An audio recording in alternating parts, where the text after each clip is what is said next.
मंडळी, नवीन वर्षातील पहिला आणि महत्त्वाचा सण म्हणजे मकर संक्रांती. यंदा मकर संक्रांत 14 जानेवारी 2025 रोजी साजरी होणार आहे. या सणाला पारंपरिक पोशाख, विशेषतः साडी आणि बांगड्या घालण्याची प्रथा असते.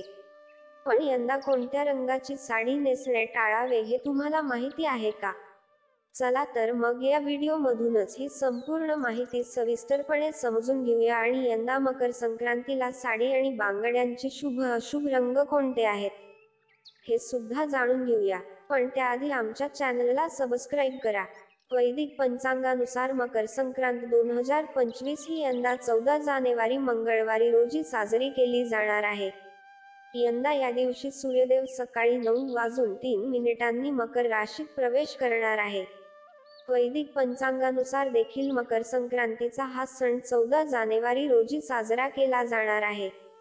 या दिवशी गंगास्नान आणि दान करण्याचा शुभ मुहूर्त सकाळी 9:03 पासून ते सायंकाळी 5:30 पर्यंत आहे.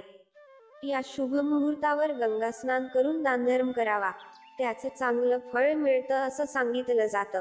शिवाय यंदा मकर संक्रांतीचा शुभ कालावधी हा 8 तास 42 मिनिटे आहे, तर पवित्र कालावधी 1 तास 45 मिनिटांचा आहे. ज्योतिषशास्त्रानुसार या दोन्ही काळात गंगास्नान आणि दान करावं. या दिवशी सूर्यदेवाची पूजा करावी असं सांगितलं जातं. शिवाय मकर संक्रांतीचा सण हा 3 दिवस साजरा केला जातो. 13 तारखेला भोगी, 14 तारखेला संक्रांत आणि 15 तारखेला किंक्रांत असं म्हणतात. संक्रांत म्हणजे संक्रमण ओलांडून जाणं किंवा पुढे जाणं असा त्याचा अर्थ होतो. आता मकर संक्रांतीचे महत्त्व सर्वात आधी जाणून घेऊया. हिंदू धर्मानुसार मकर संक्रांतीच्या दिवशी सूर्याची पूजा केली जाते, कारण या दिवशी सूर्य मकर राशीमध्ये प्रवेश करतो. मकर राशीमध्ये प्रवेश केल्यानंतर दिवस मोठा आणि रात्र छोटी होते. त्याचबरोबर मकर संक्रांत झाल्यानंतर हळूहळू थंडीचा ओघ सुद्धा कमी होऊ लागतो. मकर संक्रांत म्हणजे नवीन पिकाच्या आगमनाचा काळ. शिवाय या दिवसापासून सूर्य दक्षिणायातून उत्तरेकडे सरकतो असं सांगितलं जातं. संक्रांतीला काळ्या रंगाचं महत्त्व का आहे, याचं महत्त्व आता बघूया. नवीन वर्षात येणारा पहिला सण म्हणजे मकर संक्रांत. या दिवशी महिला काळ्या रंगाची साडी परिधान करतात.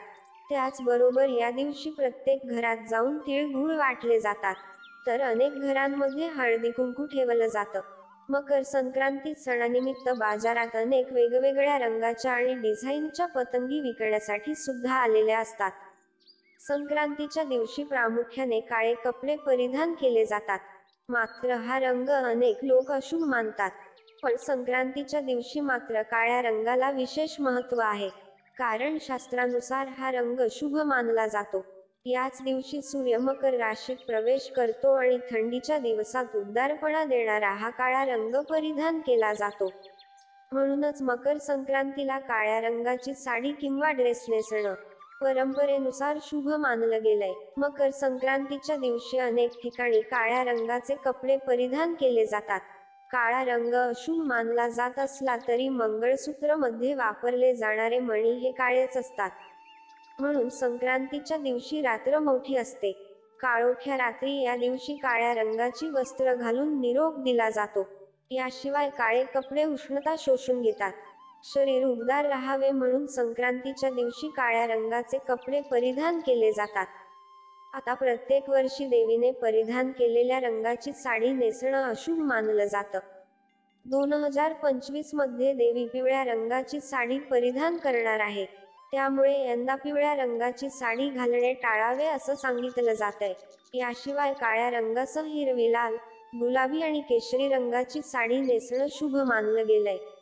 यंदा संक्रांत ही पिवळे वस्त्र धारण करून आलेली आहे. ती पूर्वेकडून पश्चिमेकडे जात आहे. हातामध्ये गदा असून अलंकारासाठी मोती देखील धारण केलेले आहेत. पायस भक्षण करणारी असून कुमारी अवस्थेतील खाली बसलेली ही संक्रांत महोदर या नावाने ओळखली गेलेली आहे. त्याचबरोबर पिवळा रंग धारण केला असल्यामुळे यांना संक्रांतीच्या स्त्रियांना पिवळ्या रंगाची वस्त्रे धारण करता येणार नाहीत.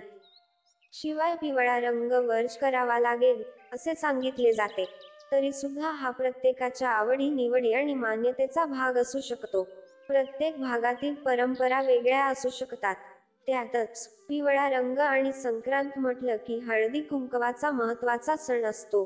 त्यामुळे आता हळदीचा पिवळा रंग असल्यावर हळद लावायची नाही का? पिवळ्या रंगाची फुलं, पिवळ्या रंगाची दागिने, पिवळ्या रंगाची वस्त्र धारण करून मकर संक्रांतीचा सण साजरा करता येणार नाही का? असाही प्रश्न पडतोच. शेवटी श्रद्धा महत्वाची. शिवाय मकर संक्रांतीच्या दिवशी पिवळे कपडे घालावे, असेही काही जण सांगतात.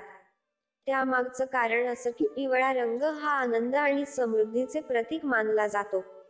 मकर संक्रांतीच्या दिवशी पिवळा रंग विशेष शुभ आहे.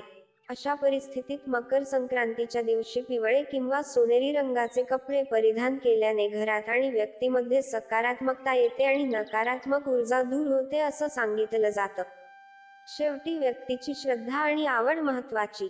आता ज्या व्यक्ती किंवा महिला या प्रथा पाळत असतील त्यांनी त्याऐवजी हिरवा रंग, काळा रंग असे रंग परिधान करून आपण आपला संक्रांतीचा सण साजरा करू शकता. आता विशेष म्हणजे महत्वाच्या बांगड्या. मकर संक्रांतीला हिरव्या किंवा लाल रंगाच्या बांगड्या घालण्याचा विशेष महत्व आहे. या दिवशी लाखेच्या बांगड्या घालणं शुभ मानलं जातं. त्यामुळे खास लाखेच्या बांगड्या परिधान कराव्यात. शिवाय एका हातात एक बांगडी अधिक घालू नये हे विशेष मानलं गेलंय. मकर संक्रांतीला हिरव्या किंवा लाल बांगड्या घालणं आवश्यक आणि महत्वाचं मानलं गेलंय. कारण हिरवा रंग आणि लाल रंग हा सुहासिनीचा रंग मानला जातो. शिवाय लाल रंग सौभाग्याचे प्रतीक आहे. म्हणून मकर संक्रांतीला हिरव्या किंवा लाल रंगाच्या बांगड्या घालण्याची परंपरा आहे. शास्त्रानुसार मकर संक्रांतीला काळा रंग शुभ मानला जातो. पण दरवर्षी मकर संक्रांतीला कुठल्या तरी रंगाची साडी किंवा ड्रेस घातला जात नाही. देवीने परिधान केलेल्या रंगाची साडी ही मकर संक्रांतीमध्ये इतरांनी नेसणं अशुभ मानलं जातं. आता आधी सांगितल्याप्रमाणे ज्या व्यक्ती किंवा महिला प्रथा परंपरांचे पालन करतात त्यांनी पिवळ्या रंगाव्यतिरिक्त काळा रंग शिवाय हिरवा, लाल, गुलाबी, केशरी या रंगाची वस्त्र परिधान करू शकतात. त्याशिवाय मकर संक्रांतीला हिरव्या किंवा लाल रंगाच्या बांगड्या सुद्धा घालू शकतात. मकर संक्रांतीला बांगड्या भरताना एका हातात अधिक बांगडी घालावी. त्याशिवाय मकर संक्रांतीला लाखेच्या बांगड्या महत्त्वाच्या मानल्या गेल्या आहेत. त्यामुळे तुम्ही यंदा लाखेच्या बांगड्या नक्कीच घालू शकता. तर मंडळी, यंदा मकर संक्रांतीला कोणत्या रंगाची साडी किंवा बांगड्या चुकूनही घालू नये. किंवा कोणत्या रंगाची साडी घालावी आणि बांगड्या घालाव्यात, त्यामागचे कारण काय आहे हे आपण या व्हिडिओच्या माध्यमातून जाणून घेतलंय. तुम्हाला सुद्धा मकर संक्रांती आणि साड्यांचे रंग किंवा बांगड्यांचे रंग याविषयी काही वेगळी माहिती आहे का? कमेंट करून नक्की सांगा. आपापल्या भागातील प्रथा परंपरेनुसार तुम्ही मकर संक्रांतीचा सण कोणत्या पद्धतीने साजरा करता? तुमचे विचार कमेंट करून नक्की कळवा आणि व्हिडिओला लाईक शेअर जरूर करा. आणि अशाच उपयुक्त व्हिडिओसाठी आमच्या चॅनलला सबस्क्राईब करायला विसरू नका. धन्यवाद.